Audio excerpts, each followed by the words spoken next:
صباح الخير البنات، يوم جديد وفيديو جديد. اليوم صبح الثلج وصبح برد الحال. ما عندي ما نقول لكم. اليوم رايحين نفوتوا نهارنا في الدار ونديروا وصفات اللي تليق بهذا البرد وهذا الشتاء، واللي دايما تكون موجوده في البيت تاعنا، يعني في اي وقت تحتاجوها رايحين تجبدوا وتاكلوا بصحتكم.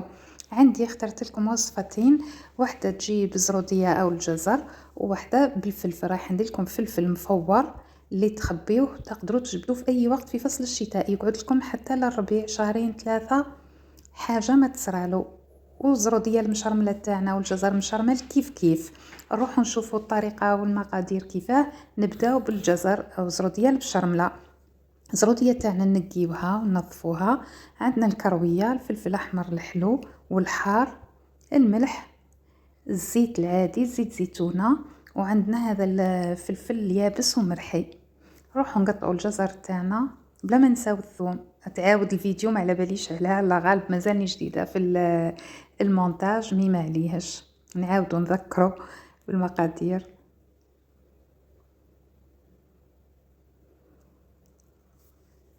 نروحوا البنات نقطعوا الزروديه تاعنا او الجزر ونديروه فور كما راكي تشاهدي سيدتي، ونفوروا الجزر تاعنا بعد ما نملحوه اكيد.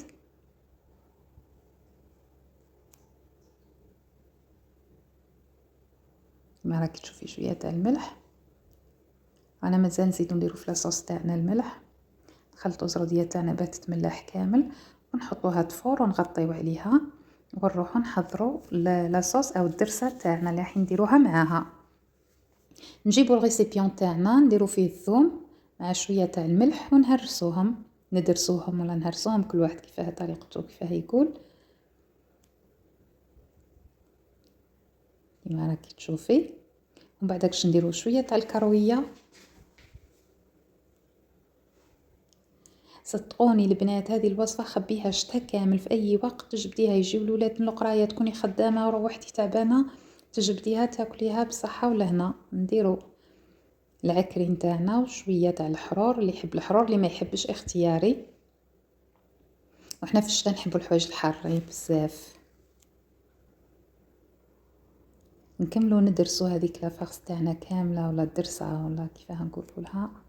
دوكا راني نحاول نوصل معلومه للناس كامل، اكيد راح تفهموني لانه اللهجات في المناطق تختلف. نديروا شويه تاع الخل،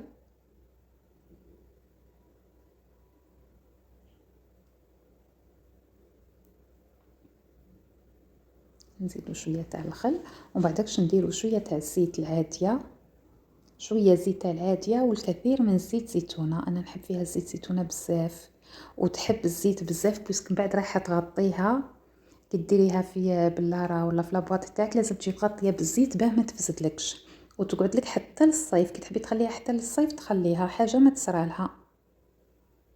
وكل ما تطول قد ما تكثر البنه تاعها، كل ما تطول قد ما تبنان. هنا راهي وجدت لاصوص تاعنا، نستناو الجزر ولا الزروديه تاعنا حتى يفوروا.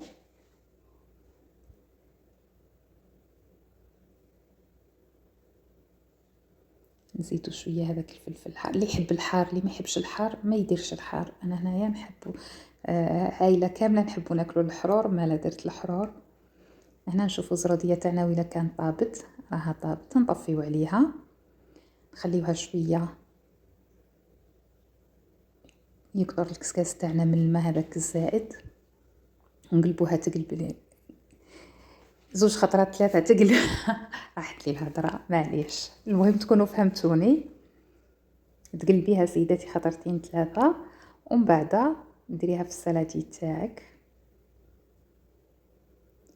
وهذه هي. ومن بعدكش ديريها في بلاره ولا بواط بورط بونجي وتفرمي عليها، وفي اي وقت تجبديها وتجي بنه روعه روعه. عندي ما نقول لكم. هذيك الدرسه هذيك الزروديه من بعد كامل، ولازم تديريها وهي سخونه باه تشرب لك لاصوص. هنا نروحوا للوصفه الثانيه اللي هي الفلفل المفور. نفس تقريبا المكونات، عندنا كرويه وملح، ثوم وزيت، زيت زيتونه وزيت عادي والخل.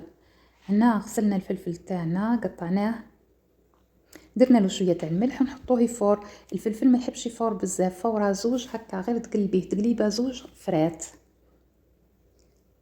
نروحو نديرو لاصوص تاعنا كيما درسنا قبيل، نفس الشيء، الكرويه والثوم الملح. هنا الوصفه هذه سيداتي الفلفل لازم تخليه يبات حتى ينشف من الماء نتاعو، باسكو الفلفل فيه الماء، ولا عاد فيه الماء رايح يفسد لك، ما يطولش ويفسد. هنا توجدي لاصوص تاعك والفلفل تاعك كي يطيب لك تخليه في الكسكاس يكثر من الماء ليله كامله. نتمنى تكونوا فهمتوا عليا، يعني حاجه سهله ماهيش صعيبه. هنايا درنا شويه تاع الخل، لازم ديري له شويه تاع الخل، شويه تاع الزيت العادي، وكثير من زيت الزيتونه، حتى هو لازم يتغطى بالزيت زيتونه، ولا حبيتي ديري زيت عادي ديري زيت عادي سيداتي كيما راكي تشوفي. نروح نضربو طلع على الفلفل تاعنا وقلبيه سيداتي باه اللي تحت كيما نقولوا حنايا على خطر اللي تحت يطيب واللي من فوق يقعد. حاولي تقلبيه، انا راني شاك فوا ملي نحل كيما هكا نقلبو. بعد ما بات ليله ونشف من الماء خلاص درتو في لاصوص نتاعي.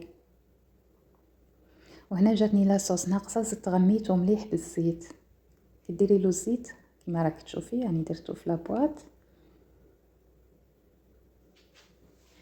وتحبي تخليه لبرا تحبي ديريه في الفريجيدير. ونتمنى الوصفتين تاوعي يكونوا نالوا اعجابكم، نتمنى تجربوهم. هذا الجزر تاعي زروديه مشرمله، زدت غميتها بالزيت زيتونه باه تقعد كيما راهي.